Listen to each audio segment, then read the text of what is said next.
Previously on A Love That Lingered, Grace spent her first night at Caldwell Manor, restless and unnerved. The manor whispered in the dark. She heard voices in the hall, one of them clearly Oliver, the other unfamiliar. When she pressed him for answers, Oliver gave little, only a warm fire and a vague smile to soothe her nerves. This is episode 3, The Music Beneath the Floorboards. Morning came slowly to Caldwell Manor. The windows in Grace's room wore a film of mist, as though they too had been dreaming. Pale light filtered in through the sheer curtains, the storm from the night before leaving only puddles and silence in its wake. Grace sat upright in bed, the blanket tangled at her waist, her thoughts heavier than rest could erase. She couldn't shake the dream, or the voice she had heard just before waking. You came back. Had she actually heard it? Or had it lingered from the dream of snow and stairs and a man watching her from the top of them? Whatever the truth, one thing was certain. She felt no more rested than the night before. After dressing in quiet, deliberate motions, she left her room in search of coffee, or tea, or just someone to tell her she hadn't gone mad. The hallways of the manor were oddly warm in the morning light, less haunted and more hollow. Dust motes hung in the sunbeams that slipped through the windows like secrets being kept. The scent of food pulled her forward, something warm and savory. Fresh bread, eggs, bacon, maybe?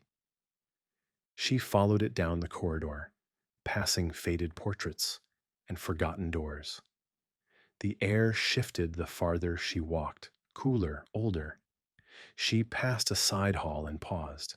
Music, faint but distinct. A piano, soft and deliberate, each note played with careful intention, melancholic. She turned her head trying to place the sound.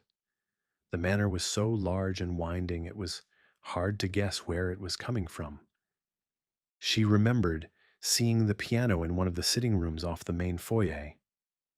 She hadn't paid it much attention at the time, covered in a thin veil of dust like everything else, but now someone was playing it. Oliver? She followed the sound, her hand brushing the wallpaper as she walked. The music grew louder as she passed an open doorway and stepped closer to the turn that would take her to the sitting room. But before she reached the door, a hand touched her arm. She gasped and spun to find Oliver standing there, eyes wide with something that looked like fear, but deeper, worn down, like it had been eating at him for years. "Miss Everly," he said softly, urgently. "Please don't go in there." Grace blinked at him, startled. "Why?" Oliver glanced toward the door, where the piano continued its slow, sorrowful melody.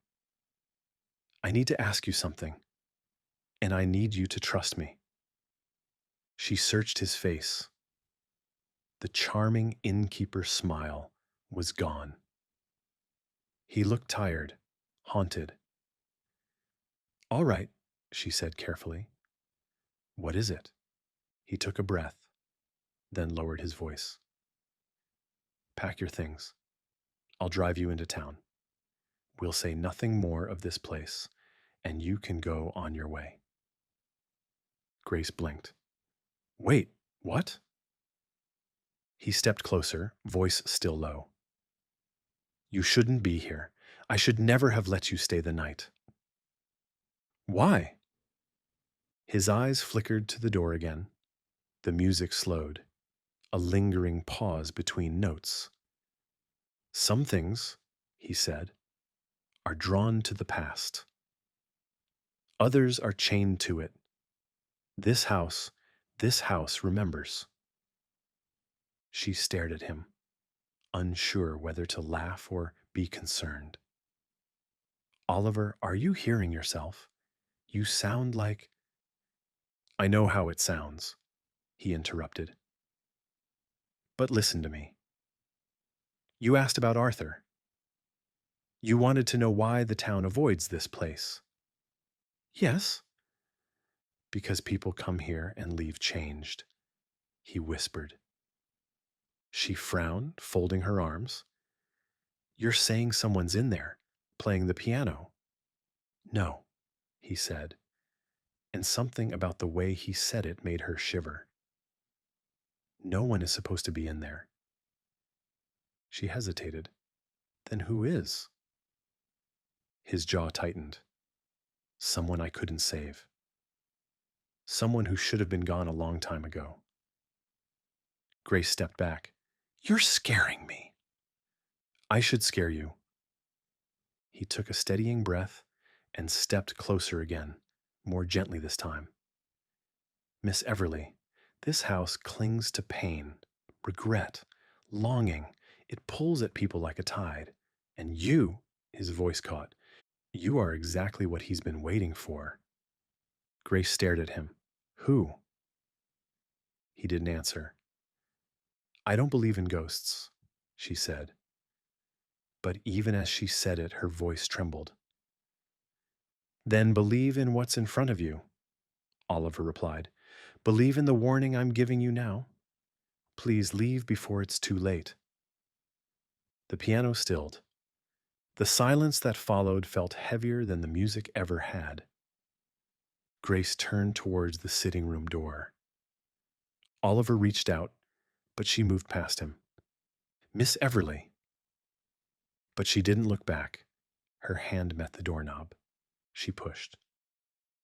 The room was dim and untouched by morning light. Curtains half drawn. Dust shimmered in the shafts of sun that slipped through the cracks, and the air smelled faintly of old wood and violet water. The piano sat near the far wall. Its bench was pulled out, and someone sat there.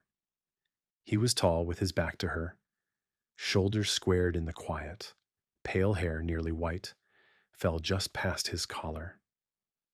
One hand rested on the keys, the other still at his side. He hadn't turned, hadn't spoken. Grace froze in the doorway. Hello? She said, voice barely louder than the creak of the hinges. No answer. But something about him, something curled inside her chest. A memory without shape or name. I know him, but she didn't. She'd never seen him before in her life. She stepped further into the room, heart racing. The piano bench creaked, but he did not rise. Behind her, Oliver stood in the hallway helpless, watching. Grace's eyes scanned the room. The mantel was dusty, the curtains heavy, no footprints in the thin layer of dust on the floor. Except hers. She opened her mouth again, about to ask a question she didn't yet know how to form, when the figure at the piano finally spoke. His voice was deep, calm, but it held the weight of everything Oliver hadn't said. You used to stand right there when I played. Grace's blood ran cold. She could hear it now, the same melody from her dream, the one that had echoed beneath the snow. She took a step back.